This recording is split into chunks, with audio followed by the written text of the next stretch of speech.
ہم ہر جمعے کو کوشش کرتے ہیں معارف قرآن پہ کوئی نہ کوئی بات کی جائے.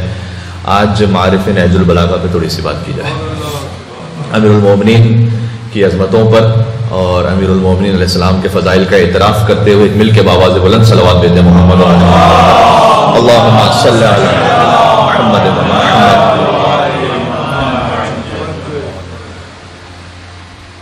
گزشتہ چند سالوں میں حوزہ علمیہ میں نہج البلاغہ پر ایک حد تک کام ہوا ہے جو پہلے نہیں ہو پایا تھا، لیکن ابھی بہت گنجائش ہے کہ سینکڑوں اور ہزاروں جو دانشمندان ہیں وہ بیٹھیں اور اپنی عقلوں کو اور اپنی توانائیوں کو صرف کریں اور نہج البلاغہ کے بحر بے کناں سے ہیروں اور موتیوں کو حاصل کر سکیں.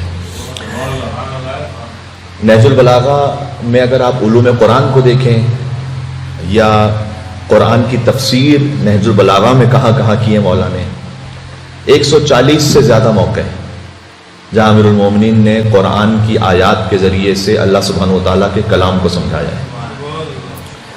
مثلا ایک پورا ٹاپک ہے ضرب المثل نہج البلاغہ میں، جو مولا نے ہمارے یہاں پر ایڈیمز جس کو کہتے ہیں استعمال ہوتے ہیں. ضرب المثل کسی بات کے لیے کچھ ضرب المثل ایسی ہیں جو مولا نے خود استعمال کی، پہلی مرتبہ وہ کلام عرب میں استعمال ہوئی ہیں. امیر المومنین کے کلام سے پہلے وہ ضرب المثل استعمال نہیں ہوئی. کچھ ضرب المثل ایسی ہیں کہ جو پہلے سے عربوں میں استعمال ہوتی تھی، مولا نے اسے ایک خاص مقصد سے استعمال کیا ہے. وہ 200 سے زیادہ ہیں، 200 سے زیادہ ضرب المثل ہے نہج البلاغہ. پھر ایک پورا ٹاپک ہے نہج البلاغہ میں دعائیں. 2 دعائیں ہیں طلب باران کے لیے، جہاں بارش نہ ہو رہی ہو تو کون سی دعا پڑھیں. سرکار ختمی مرتبت کے لیے ایک خاص دعا ارشاد فرمائی ہے امیر المومنین نے، نفس رسول نے رسول کے لیے دعا ارشاد فرمائی ہے. ایک مل کے صلوات اور بھیجے محمد اور آل محمد پر. اللہم صلی علی محمد و آل محمد. اس طریقے سے مجاہدین کے لیے دعا ارشاد فرمائی اور امور کے لیے. امور سیاست در نہج البلاغہ یہ خود ایک بڑا اہم اور بڑا لطیف اور بڑا دلچسپ موضوع ہے. خود مالک اشتر کو جو لیٹر لکھا امیر المومنین نے، اس میں بہت ساری تفصیلات کو بیان کیا. سیاست الہیہ کیسی ہونی چاہیے، کچھ حیوانات کے بارے میں بیان کیا، کائنات کے بارے میں بیان کیا. یعنی ایک واقعاً ایک سمندر ہے. اور نہج البلاغہ امیر المومنین کا پورا کلام نہیں ہے، یہ سید رضی نے جمع کیا جو ان کو محسوس ہوا کہ بلاغت کا راستہ کیا ہے. ورنہ تو امیر المومنین کا ہر کلام ہی فصیح و بلیغ ہے. جو انہوں نے انسانوں کی ہدایت کے لیے سید رضی نے سمجھا کہ اسے زیادہ ضرورت ہے کہ پیش کیا جائے. اس طریقے سے کلمات اختصار تقریباً میں آپ سے شاید 8ویں 10ویں مرتبہ یہ ریکویسٹ کر رہا ہوں. مجھے لگتا ہے کہ اپنے اس پورے سلسلے میں جو میں آپ سے خطاب کرتا رہا ہوں کہ آپ نہج البلاغہ کے اگر پریکٹیکلی میں آپ سے کوئی چیز ریکویسٹ کروں، بہت کم مومن ہوں گے ایسے جنہوں نے نہج البلاغہ کو سیریسلی کبھی پڑھا ہو، اور شاذ و نادر ہوں گے جنہوں نے پوری نہج البلاغہ پڑھی ہو. پریکٹیکلی کہاں سے سٹارٹ کریں؟ آپ شارٹ کوٹیشنز آف امیر المومنین جو 480 ہیں، تقریباً 480 سینٹنسز امیر المومنین کے مختصر جملے، یہاں سے کام کا آغاز کریں. آپ انگلش میں بھی نہج البلاغہ ایپ کی صورت میں اویلیبل ہے، اس کو ڈاؤن لوڈ کریں اور روزانہ 1-2 جملے پڑھیں. اگر آپ اردو میں کمفرٹیبل ہیں تو اردو میں کتابیں بھی چھپی ہوئی. علامہ ذیشان حضرت جوادی صاحب علیہ اللہ مقاموں کے ترجمہ، ان سے پہلے مفتی جعفر حسین صاحب کا ترجمہ. تو شارٹ کوٹیشنز ہو امیر المومنین. اور اس بات کو ہم نے عرض کیا ہے کہ جب آپ امیر المومنین کے مختصر کلمات کو پڑھیں گے تو آپ کو محسوس ہوگا کہ جو آپ نے مثلاً کبھی اپنی پروفیشنل لائف کے 20-30 سال کے تجربے سے سیکھا، وہ 1400 سال پہلے علی نے ایک جملے میں بیان کیا ہوا ہے پہلے سے.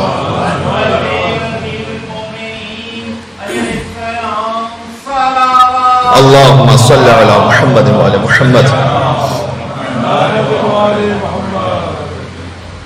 تو میرے ذہن میں بھی ایک بات ہے کہ نہج البلاغہ میں کوئی امیر المومنین نے سبھی کچھ بیان کیا. بظاہر شاید ٹریفک کے رولز بیان نہیں کیے، وہ بیان ہو جاتے تو میں میلبرن کی ٹریفک میں سے پھنس کے لیٹ نہ ہوتا.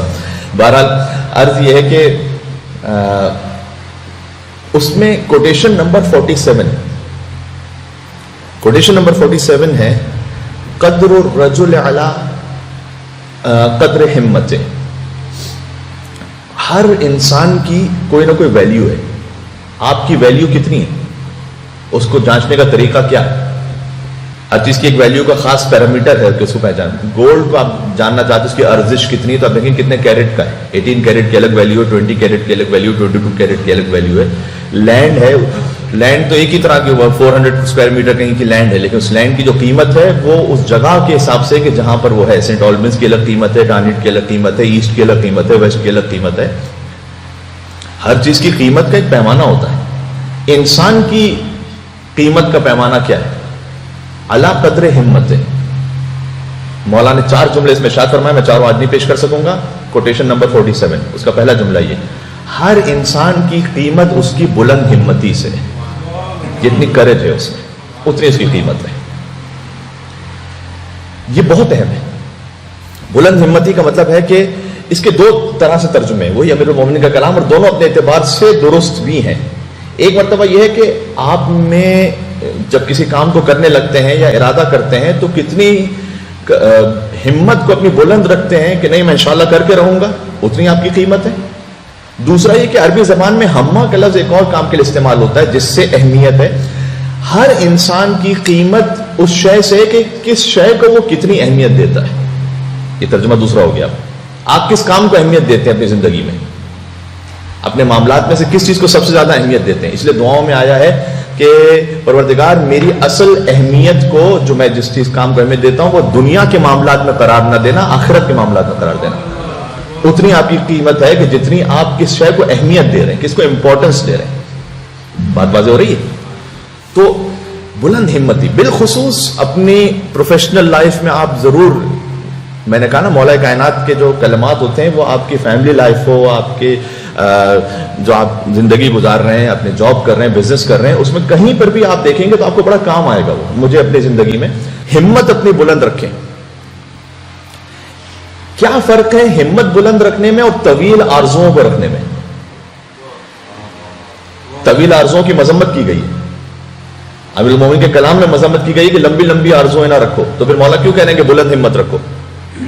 طویل آرزوئیں وہ ہیں کہ جو بظاہر حاصل نہ ہونے والی چیزیں, ایک امیجنری, ایک فینٹیسی ورلڈ میں آپ رہ رہے ہیں.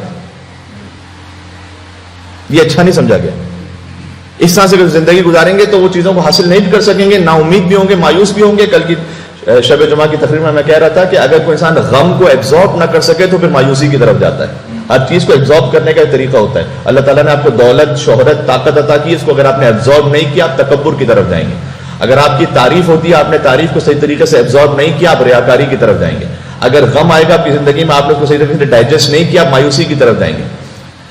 بلند ہمتی کا مطلب یہ ہے کہ ایک وہ چیز ہے کہ جو اللہ تعالیٰ نے مجھے صلاحیت, استعداد دی ہے کہ میں حاصل کر سکتا ہوں, لیکن اپنی سستی کاہلی کی وجہ سے نہیں کر پا رہا ہوں. نہیں, اس معاملے میں مولا نے کہا کہ بلند ہمت بنو, کوشش کرو, آگے بڑھو. لمبی آرزویں نہ رکھو, لیکن اللہ نے جو تمہیں صلاحیت اور طاقت عطا کی ہے اس طاقت کو پوری طریقے سے بروز کر لاؤ, پورا اپنا پوٹینشل استعمال کرو. دونوں میں فرق ہے, انشاءاللہ واضح ہوگا کہ میں کیا عرض کرنا چاہ رہا ہوں. ایک شخص آیا, ایک بزنس مین تھا. میں بزنس ہی کی مثال دیتا ہوں آپ کو. صادق علیہ محمد امام جعفر صادق علیہ السلام کے پاس آیا, اللہم صلی علی محمد وعلی محمد. امام سے اس نے آ کے کہا کہ مولا میں بینکرپٹ ہو گیا ہوں اور میرا معاملہ پورا ختم ہو چکا ہے, بزنس کچھ نہیں بچا. امام نے کہا ہمت رکھو اور ایسا کرو, 2 رکعت نماز پڑھو اور اللہ تعالیٰ سے دعا مانگو, اور صبح کو جب جاؤ اپنی شاپ پر تو یہ ذکر کر کے جاؤ دعا نماز کے بعد کہ بسم اللہ و باللہ ولا حول ولا قوت الا باللہ وتوکلت علی اللہ. شروع کرتا ہوں اللہ کے نام سے, بسم اللہ و باللہ, شروع ہے اس کے نام سے. جب کسی بڑی ہستی کے نام سے کوئی چیز شروع ہوتی ہے تو اس میں خود برکت آ جاتی ہے, اہمیت آ جاتی ہے. آپ کسی پروجیکٹ کو شروع کرنا چاہتے ہیں تو کتنی دفعہ ہوتا ہے کہ بھائی کوئی پرائم منسٹر ہے, کوئی وزیر ہے, کوئی بڑا ہے, یا کوئی مذہبی پروجیکٹ ہے تو کوئی بڑے عالم ہے, وہ کہتے ہیں نا کدال جس کو کہتے ہیں پہلا وہ ماریں گے. کیوں؟ اس لیے کہ ان کے نام سے شروع ہوگا تو اس میں ایک برکت آئے گی, ایک ہمت آئے گی, ایک لوگوں میں ایک موٹیویشن آئے گی. جو اللہ کے نام سے شروع کرے اپنے کام کو, اللہ سے بڑھ کے تو کوئی نہیں. تو امام نے کہا بسم اللہ و باللہ ولا حول ولا قوت الا باللہ. لا حول ولا قوت الا باللہ کا ترجمہ یہ ہے کہ ہوتا وہ یہ جو خدا چاہتا ہے. سادہ ترجمہ اس کا یہ وتوکلت علی اللہ. یہ کہہ کے اب بعض لوگ ہوتے ہیں جنہیں یقین بھی نہیں آتا جلدی سے. اس نے کہا کہ مولا میری شاپ پہ کچھ بچا ہی نہیں ہے, مطلب کوئی بیچوں گا میں کیا جا کے, میں کچھ بچا ہی نہیں ہے کہ میں ذکر پڑھ کے جاؤں گا تو کیا ہو جائے گا. امام نے کہا کر دیکھو کر کے. تو اب نماز پڑھ کے گیا, ذکر کر کے گیا. جب اجلس فی الحانوت, امام نے کہا جاؤ پھر اپنی دکان پہ بیٹھو. تو وہ گیا, جب بیٹھا ہوا تو کچھ بھی نہیں ہے کہ ایک کپڑا بیچنے والا وہاں سے گزر رہا تھا جس کے پاس کوئی جگہ نہیں تھی کہ کہاں کپڑے بیچے گا. اس کو بلایا کہ دیکھو تمہارے پاس گڈس ہیں, میرے پاس جگہ ہے. کہاں لیے پھرو گے کپڑے, یہاں بیٹھ کے پارٹنرشپ کر لیتے ہیں, یہاں بیٹھ کے آرام سے بیچنا. کچھ عرصے بعد امام سے ملاقات ہوئی. کہا کہ مولا الحمدللہ جتنے قرضے تھے وہ سب ادا کر دیے اور دوبارہ سے اسٹیبلش ہو گئے الحمدللہ. بلند ہمتی ہے, ہمت کرنی پڑتی ہے. اللہم صلی علی محمد وعلی محمد. وقت محدود ہے, ایک اور چھوٹی سی بات سناتا ہوں کہ دعا مانگنے میں بھی بلند ہمت ہونی چاہیے.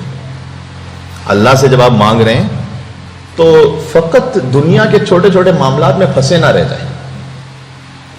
اپنے معاملات کو بزرگ رکھیں اللہ سبحانہ و تعالیٰ کے ساتھ انشاءاللہ. امیر المومنین نے دیکھا مسجد الحرام رات کی تاریکی میں امام حسن امام حسین کے ساتھ ہیں. امیر المومنین تین ائمہ ایک وقت میں مسجد میں موجود ہیں. ایک شخص ہے کہ جو خانہ کعبہ کا پردہ پکڑ کر اللہ سبحانہ و تعالیٰ سے کہہ رہا ہے کہ پروردگار البیت بیتک, یہ گھر تیرا گھر ہے, وانا ضیفک, اور میں تیرا مہمان ہوں. جو امام زمان علیہ السلام کی زیارت جمعہ میں بھی یہی جملے ہیں نا کہ مولا میں آپ کا مہمان ہوں, اور جو مہمان ہوتا ہے اس کا ایک حق ہوتا ہے جو میزبان پورا کرتا ہے. تو اس انداز سے کلام. تو اس نے بھی کہا کہ اے پروردگار یہ گھر تیرا گھر ہے, میں تیرا مہمان ہوں,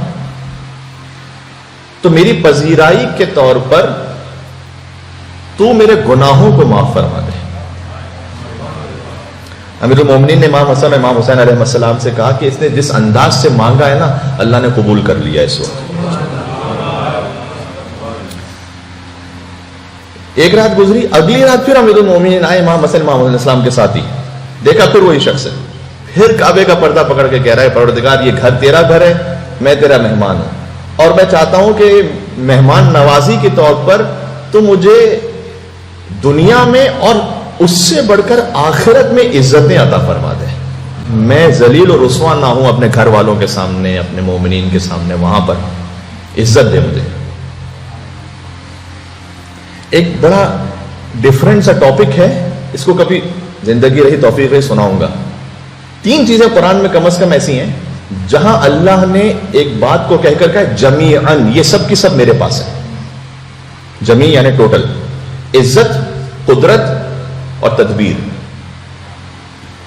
فَإِنَّ الْعِزَّةَ لِلَّهِ جَمِيعًا. اللہ نے کہا عزتیں ساری میرے پاس ہیں, جیسے ملیں گی مجھ سے ملیں گی.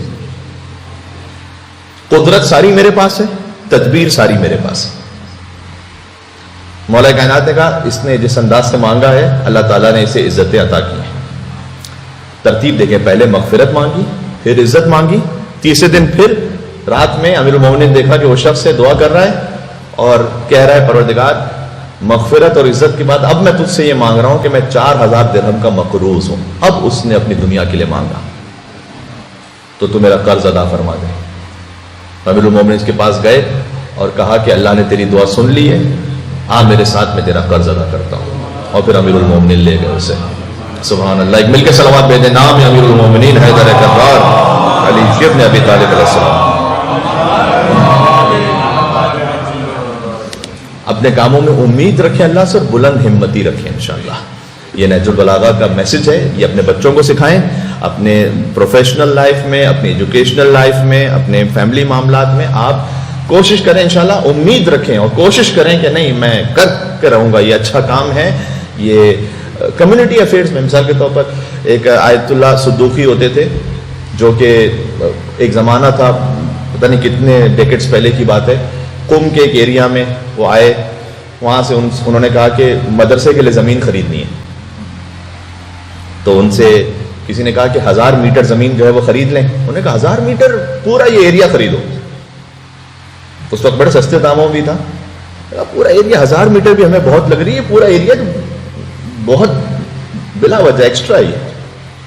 لیکن نہیں, آج کا نہ سوچو, 50 سال بعد سوچو. کہتے ہیں آج وہ جگہ کم پڑتی ہے. مسجد کوفہ بنائی گئی تھی 17 ہجری میں, 17, ٹھیک ہے.